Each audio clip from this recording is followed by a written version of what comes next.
1520.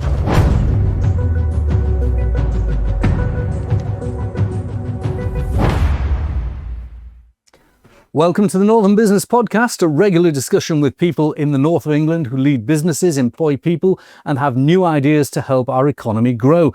The Northern Business Podcast is produced by Recognition PR, which serves scores of companies in different sectors across the country, some of which occasionally contribute to the programme. We're kindly sponsored by Virtue Motors plc, one of the top automotive retailers in the UK, with a network of dealerships representing some of the world's most popular brands. I'm Graham Robb, and in the studio today we've James Widmer, who's founder and CEO of the Sunderland-based Advanced Electric Machines, a very innovative company. More about that in a moment. Also joining us is Joanne Whitfield, who's fund director at FW Capital. And down the line, he's actually in Birmingham, but he has lots of interests in the north of England, is Tony Stein. He's chief executive of Healthcare Management Solutions. Now, that company manages nursing and care homes all around the country, the huge cluster in the northeast, employing thousands of people with thousands of beds for elderly and vulnerable people. So welcome all. First of all, I'll go to you, Joanne. Tell us about FW Capital. What kind of businesses do you fund and how do you get involved with them? Okay, so FW Capital is a regional fund manager. We've got operations across England and Wales. I'm responsible for the North East and Yorkshire and the funds that we manage here. And we are a specialist in investing in small and medium businesses. So we predominantly back businesses when they grow in. We also can provide funding for smaller developments, so we can help people build houses, build factories, that sort of thing, as well as help management teams who want to buy a business. So predominantly we provide debt finance, loans, but we do a little bit of equity finance locally too. That is fantastic. And management buyouts, increasingly important. That's a good exit strategy. Yeah. And with some of the new laws coming in on inheritance tax and so on. Very interesting. We'll look at that in a moment. Tony, you're down the line from Birmingham. You're very welcome. You can be an honorary northerner today because you've got so many premises in the north, don't you? Tell us what you do. I'm a proud Yorkshireman, I'll say as well. For many years now, for the last 15 years, HCMS has provided a professional management solution for the operation of care services, nursing, residential and specialist services up and down the country. Primarily running them for investors, banks, insolvency practitioners, and occasionally for operators who want to step aside. Okay, well, we're going to ask you a few things about recent changes because you will have been hit by some of them, I'm absolutely sure. James Widmer, welcome to the studio for the first time. Thank you. Now, you were a university spin-out, have I got that right? Absolutely right. So we are Advanced Electric Machines. I'm the chief exec and one of the two co-founders. We're a spin-out from Newcastle University, but about 8 years ago now, so not fresh out of the box anymore. What we do is we have designed and we manufacture and we sell around the world next generation, very environmentally sustainable electric motors that take all of the nasty materials out, but at the same time actually improve performance. And these things go into trucks and buses and cars around the world. And these are manufactured in the northeast? They are manufactured in the northeast. We have a supply chain that's global, but our manufacturing base is in Washington, just next door to Sunderland, as you said. Well, seeing that we're on you, we'll just drill down into the business that you're in and how it's been affected by recent events. Now, I noticed that in the northeast of England, and you could apply this possibly to the West Midlands as well, but at a greater scale, but in the northeast of England, 30,000 jobs nearly are dependent on automotive and automotive supply chain. The sponsors of this podcast are the second largest business in the northeast with a turnover of over 4 billion. Nissan is the largest, turnover of 7 billion. And yet companies like yours have all emerged in the northeast to supply these automotive businesses. Do you think that this supply chain here, this model, is feeding off itself? Is it an environment, an ecosystem which is proving fruitful? Yeah, absolutely. I mean, one of the great strengths, I think, of my business is that we came out of a Northeast university, and as a result, we're able to grow in the north. So we were a Newcastle University spin-out. We based ourselves in Sunderland. Sunderland has got some of the best automotive manufacturing capability, anywhere in the world, frankly, and that's hugely important when you're a manufacturing business. Now, this last couple of weeks, the Trump tariffs have caused the automotive sector in Britain to get very upset. 25% tariffs. You've got Jaguar, Land Rover, you've got Nissan exporting to the US, particularly Jaguar Land Rover. And there's a great worry that you have something like a Range Rover Sport, which cost $80,000 in the US, will go up to nearly $100,000, which will make it anti-competitive with, say, a Jeep Grand Cherokee. That's the basic problem, isn't it? What was your reaction when you saw that tariff? Well, I think everyone was not taken by surprise, because I think Trump had explained that he was going to be bringing in tariffs, but I mean, I think the scale and the way in which it's been done has caught a lot of people by surprise. And I think for some of our customers, I think it's a concern. For us directly, not so much at the moment. But I think it's extraordinary, the events, and I think the real challenge is understanding what's going to happen next, isn't it? More than anything else. Now, the government tried to react to this tariff by what it called relaxing the rules for electric vehicles in this country. Now, you may have a different opinion on this than me or the government. My view was that they didn't actually relax them much. Your view might be that they shouldn't relax them at all. Well, I mean, the future is electric vehicles in my view, and it isn't just driven, although it is driven by environmental sustainability, but for many people in the future, and we deliver a lot to commercial vehicles, buses, trucks. It's also driven by the cost of actually operating these things as well downstream. So it has to be the direction of travel. I think in a difficult global environment, I think supporting businesses in the UK who provide income to the UK and thousands of jobs has got to be the right thing to do. But no, we need to keep pushing on the EVs though. I've just been preparing some material for people in the automotive sector about this. And the opinion, the consensus of opinion is that people don't like tariffs. People who believe in free markets, myself included, don't like tariffs. But you have to deal with the decisions of the other governments. And Trump seems to have got three policies on automotive.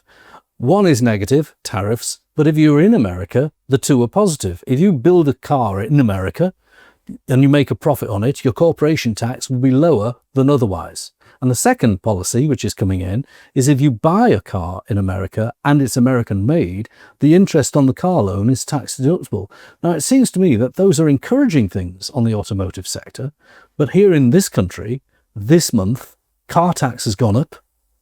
Electric vehicles have been subject to luxury vehicle sales tax.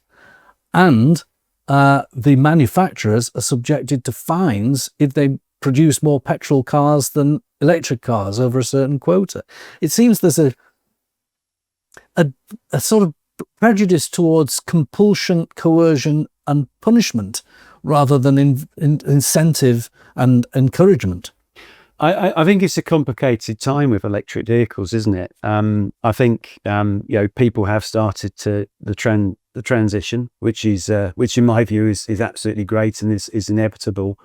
I think though, I think the government finds itself in a difficult position. They've signed up to net zero by 2040. They're trying to drive towards that. There's 2030. 2030. Thank you. There's been 2040 for net zero, I think, but there's been constant changes in the global environment recently. Whether it's been the events in Ukraine, there was COVID before that, but there's a lot going on. And I think you've also got the situation where as more and more people shift away from diesel and petrol vehicles to electric, that there is income that comes from operating those vehicles through the tax on fuel, for example, which somehow is going to have to be replaced. And I think this is a tricky balance of different conflicting priorities which is going on. And I think sometimes I'm grateful that it's not me who's having to make the decisions on this. But I do think it's critical though.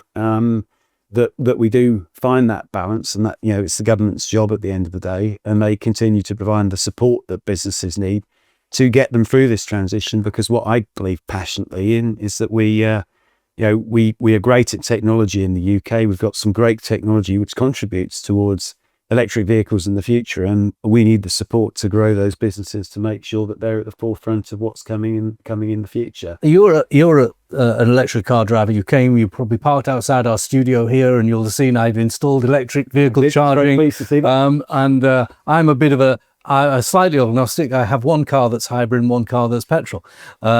Depends on which journey I'm doing, I think. But my staff have all chosen electric when they've had a company car. Do you drive a company electric car? I don't. I'm afraid I don't. I don't want to have an older car. So. And what's the barrier to entry for you? I think it's my love of classic cars, I suppose. Well, there you go. Well, last year I rushed out and bought a new petrol car, knowing that they're going to be effectively rationed over the next few years. I'll have my petrol car, and I've got a hybrid, and so I have two, which is a very luxurious position to be in, I'm sure. But I didn't want to be caught out without the petrol car in sort of 4 or 5 years' time. Yeah. Do you think you will switch? Potentially, we've got it's not a company car scheme, but it's a scheme that you can access through work, which is electric vehicles only. So yes, got the potential to do salary that. sacrifice kind of. Yeah, that's right.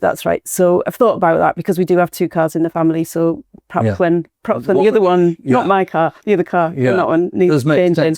And let's bring in Tony. You just had a bit of disruption, so you maybe didn't hear everything that was being said. But what about your car? What are you driving? Yes, I was an early adopter with the Tesla, and I had a Tesla for 7 years. Well, I had 2, and they were great cars, fantastic. I loved it. Got solar panels at home, so I charged it for free during the day. Well, not for free, I paid for the panels, but you know what I mean. But my needs changed, so I'm now driving a big diesel pickup.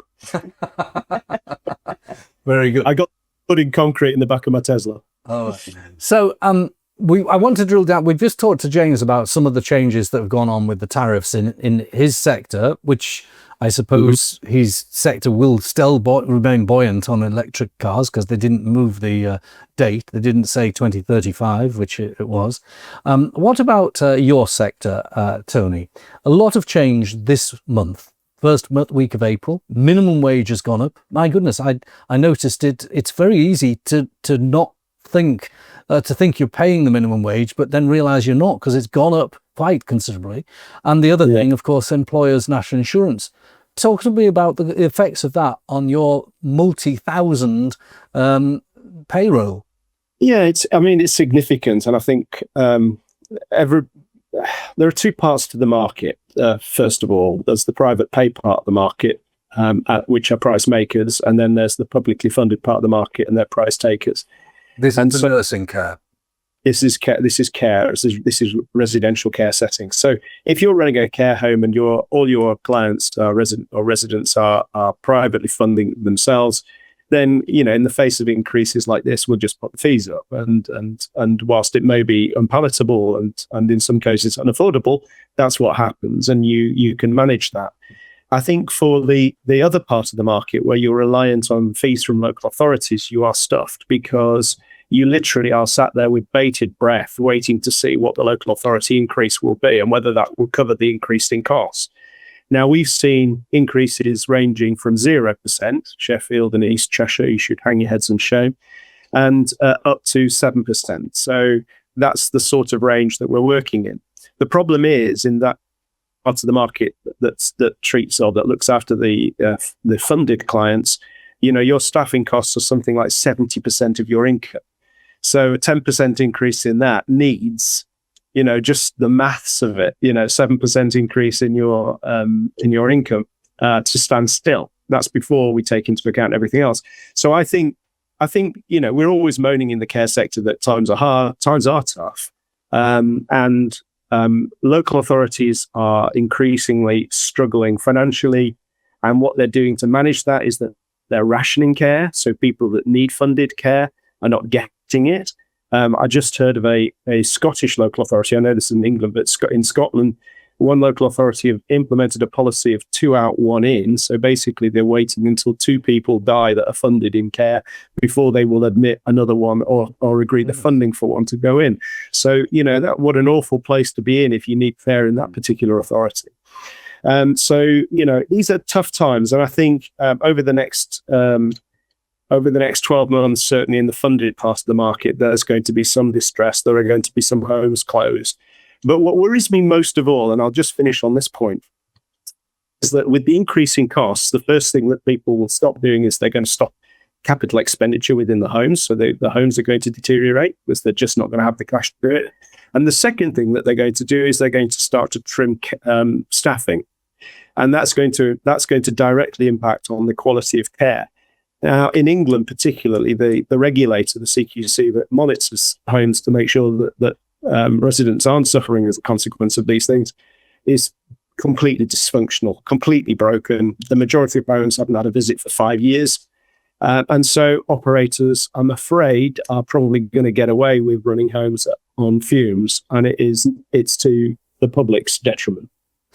Now, that's a bleak outlook, and your sector is almost regulated to almost nationalisation standards. You are the government is a stakeholder by default in your business, isn't it? Yeah, absolutely. And I think it's incumbent. I think it's incumbent on the government to do two things at the moment. One is to fix the issue regarding the regulator and make sure that homes are being monitored and that quality of care isn't suffering. But I also think, and I've said this for 20 years, I've been in this business for a very long time. I was previously in the corporate finance side, and then prior to that, an accountant.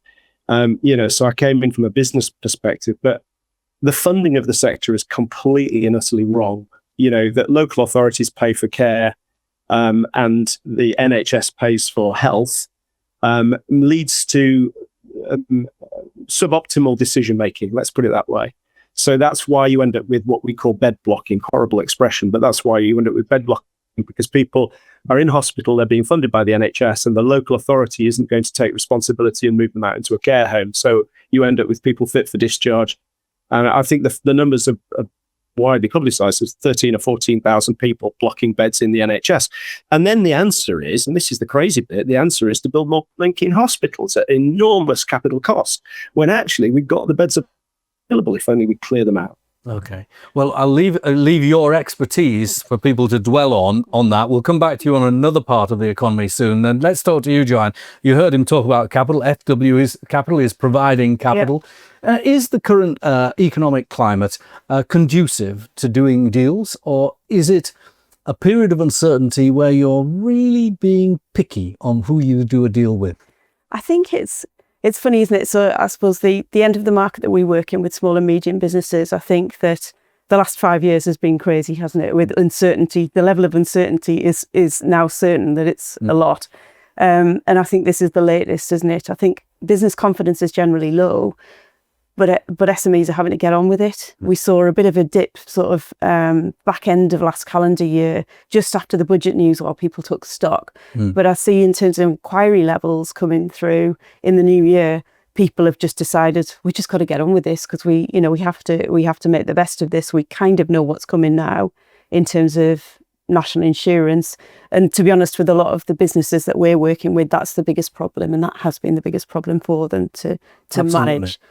And I'm noticing in my own business practice that this month of April, people are saying, well, just see how it turns out. And I think that people are starting to phone up with plans, but they're not willing to push the button with plans. And maybe May, June, buttons will be pushed. And I think, look, we're seeing people come to us for all sorts of different reasons. And what we are seeing in our portfolio is potentially companies that are maybe not recruiting as heavily as they would have done, maybe looking at ways that perhaps they can automate. So maybe capital expenditure in that respect will save them in other parts of the business.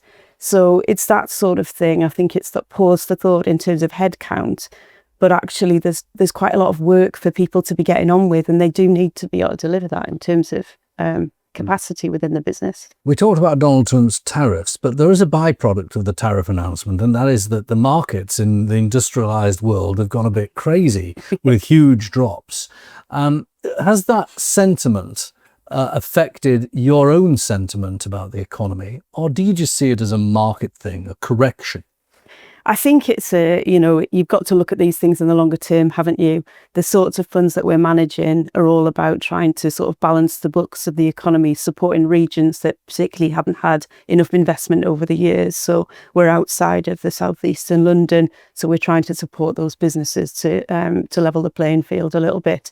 And I think that's just what we've got to focus on. We've got targets to deploy in the market. Yes, we're looking for good quality businesses, but there are plenty of those around. And actually, sometimes when there is uncertainty in the market, it provides businesses like ourselves with a bit more opportunity, because potentially mainstream lenders might get a little bit more reticent to do deals. So it perhaps gives us a little bit more opportunity to support those businesses that look really good in terms of opportunity and have got a good business plan. I mean, it does look so, particularly with some of the journalists that are reporting on it. They love to blow up a story more than maybe they should. What was your concern or non-concern over the market turbulence we've seen over the last few days? Well, I mean, it's been quite something to watch, hasn't it? And everyone, I think, should be worried because another big global shock after, one global shock after the other, as I said earlier, is really problematic. As I said, though, I think the great unknown with what's going on in the US at the moment is what happens next. I don't think anybody seems to be able to judge that. So I think I probably share the view of many people, which is I keep an eye on what's going on, but don't focus on the detail day by day. And maybe you got to look over it. You got to look over a longer period for this. And people maybe have just got a bit too used to having cheap exports to America from the Middle East not from the Far East rather than from us, and our own country a bit too used to having Far East imports. I mean, you're in a sector where components have been shipped in, but in the Northeast we're trying to make them, aren't we? That may be a downside, though, for the UK of this, is if these tariffs stick. I mean, these huge Asian companies, if you look at electrification, the big leader in electrification at the moment is China. Yeah. If they can't ship their product to the US, where are they going to ship their product to? Where is the steel going to go that's coming from China that was going to go to the US? I mean, there are significant risks to the UK economy and UK businesses going forward. But who knows what they're going to do? The thing about what's happening in the US at the moment is it could change tomorrow. Yeah. So I think the thing is to give a bit of time to see how it's set. I dug out a quote from Warren Buffett, the famous investor who still runs Berkshire Capital, and he said, "Markets are in the short term voting machines, but in the long term weighing machines." So you've got to take a longer term view than just what happens next Monday. Yeah. Tony, you've been in corporate finance. Let's get you to weigh in on this question. A weighing machine or a voting machine? What is the market? I think the simple answer to this is that business likes certainty, and I think if Trump turned around and said, look, these are the tariffs that are going to be in for the next 10 years, the market would adjust and they would work out how it was going to deal with that, and things would change and people would settle down. But what people cannot cope with is this constant changing and the uncertainty about what's going to happen next week, because you can't plan. You can't deploy capital properly.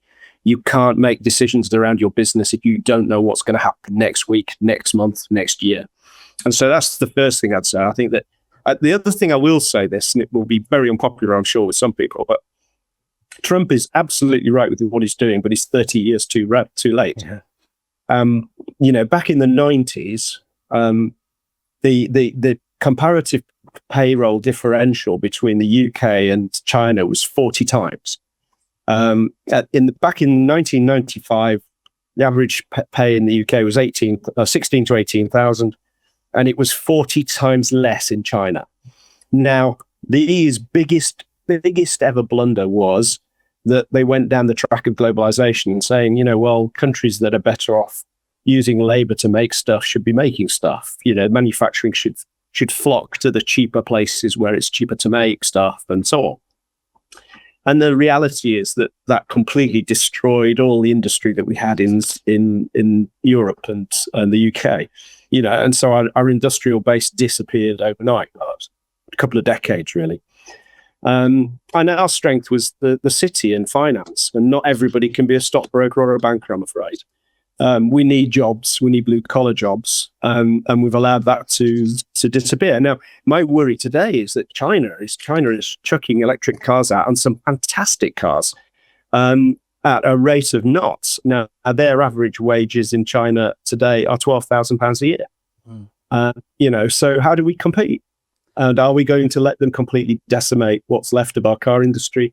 So goodbye to Jaguar, Land Rover, goodbye to anything, any other businesses that we have. All right, Tony, I can't let this bloom, though unchallenged. I'm chairing the Make UK conference in the North in a few weeks' time. And I know that some of the ways we compete is by getting great firms like yours, but having robots doing a lot of the stuff and having the people make the robots. Well, which interesting enough, actually, I'm not going to do the gloom, because I think one of the things that has come out of the great growth in Asia, actually, at least from my perspective, is new markets. So, we don't ship all of our stuff to the UK or Europe. We send our stuff around the world, and that wouldn't be possible without the great engine of their growth. But I also actually do have to agree to an extent with Tony on some of the points that he makes. One of the real shames, I think, for me, is that when we set out with the ambition to buy all of our components in the UK or close by in Europe, that we've not been able to stick to that. But interestingly, though, the point you make about the robots, the issue about competitiveness, certainly with what I'm trying to do, UK versus Asia, is actually because the Asian companies have invested in the robots. So you would think if you go to somewhere like India, the reason for the low cost of manufacturing would be because of the low cost of labour. That just isn't the case. What they've got is fully automated, extremely professional production lines. Unfortunately, when I go to businesses in the UK to buy, they have not ever been able to find that capital. And actually, it's great to have Joanne here, I think, to go and talk about some of this, because the big, I think, challenge for my UK suppliers is they've not been able to borrow money since 2008, not on the scale to actually allow them to invest. And, we talk about the poor productivity in the UK. I mean, my personal view on that is that if companies can't invest in the latest technology, they're not going to be productive, and that's the root cause of it. So, if I'm looking for something at the moment from, we were talking a bit about, what government could do for the care sector. I think for industry, and so it's great to see Joanne here doing great things in the northeast, by the sounds of it. But for industry, it's all about having access to debt at reasonable cost and at sensible risk, for family businesses, so they don't have to put their houses up and things like that. And that's just been impossible for probably for over a decade now. Well, having had you both make those very cogent points, I'm going to leave the last word to you, Joanne. Who I'm sure could disagree. So where do you see it going from now? And if you were coming on this programme in 6 months, do you think things will stabilise? I think there is where there's challenges, there's always opportunity for the right businesses, aren't there? So I think there will certainly be some winners out of this. And I think that there is, for some businesses that can be agile and take the steps forward to maybe capitalise on that, then let's get on and do that. I think people, in terms of tariffs, some of the high value stuff, the high technology stuff that we make here, that we export to the US, I think is an opportunity there, because whilst we have tariffs, they're not as bad as they are in other locations. So actually, let's capitalise on that. But I think in 6 months' time, I think it'll still be volatile. I think it'll still be difficult. It's too short a period of time, I think. But I think we will be partly through that. Things that to do with the national insurance, things that have been a reset in budgetary terms here locally, I think that will have settled down and people will have started to make a plan for the next few years. Well, let's just hope the Chancellor doesn't come back for more. Joanne, James and Tony, thank you for joining us. Thank you. If you'd like to join us as a guest on the Northern Business Podcast, feel free to get in touch. We'd love to hear from you. Contact us through LinkedIn at Recognition PR. Thanks to podcast producer Alex Dryden and our technical operator, Robin Campbell.